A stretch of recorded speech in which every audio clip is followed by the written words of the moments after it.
A blessed morning to us all. Today, we reflect on another title that Jesus is referred to, and that is the title and the name Son of Man. Jesus is referred to as the Son of Man 88 times in the New Testament. In fact, Son of Man is a primary title Jesus used when referring to himself, as we see in the Gospel of Matthew, chapter 12, verse 32, chapter 13, verse 37, Luke, chapter 12, verse 8, John, chapter 1, verse 51. The only use of Son of Man in a clear reference to Jesus, spoken by someone other than Jesus, came from the lips of Stephen as he was being martyred in Acts chapter 7, verse 56.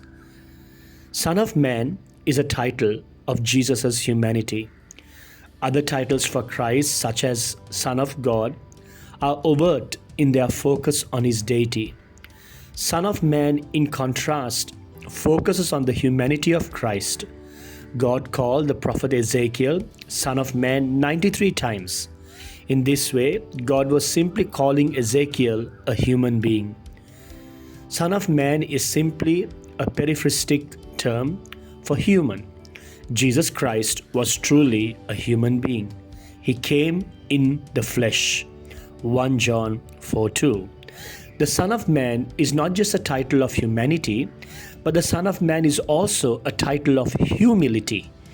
The second person of the Trinity, in the Godhead, Jesus Christ, eternal in nature, left heaven's glory and took on human flesh, becoming the Son of Man, born in a manger and despised and rejected by mankind.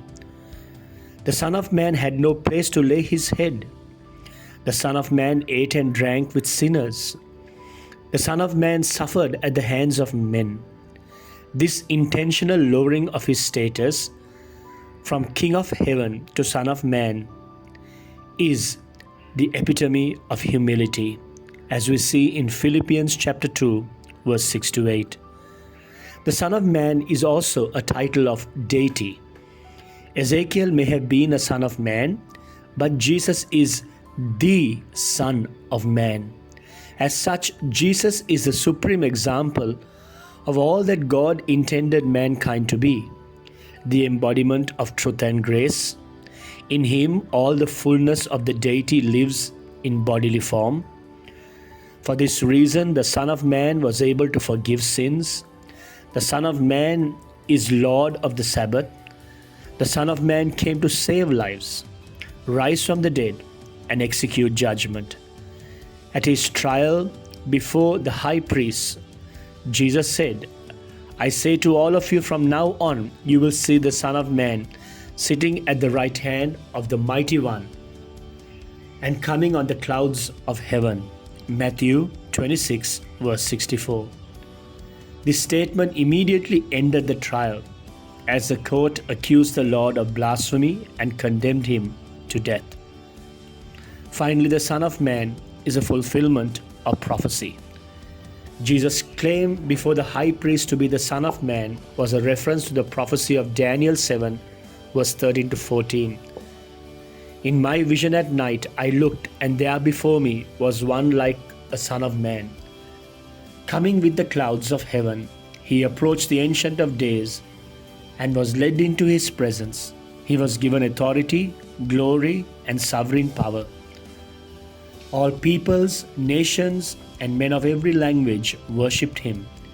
His dominion is an everlasting dominion that will not pass away, and his kingdom is one that will never be destroyed." Daniel saw glory, worship, and an everlasting kingdom given to the Messiah, here called the Son of Man. And Jesus applied this prophecy to himself. Jesus also spoke of his coming kingdom on other occasions. The author of Hebrew used a reference to the Son of Man in the Psalms to teach that Jesus is the true Son of Man and will be the ruler of all things. Hebrews chapter 2, verse 5 to 9. The Son of Man, in fulfillment of Old Testament prophecy, will be king. Jesus was fully God, but he was also fully human. As a Son of God and the Son of Man, he is deserving of both titles, glory, honor, and praise.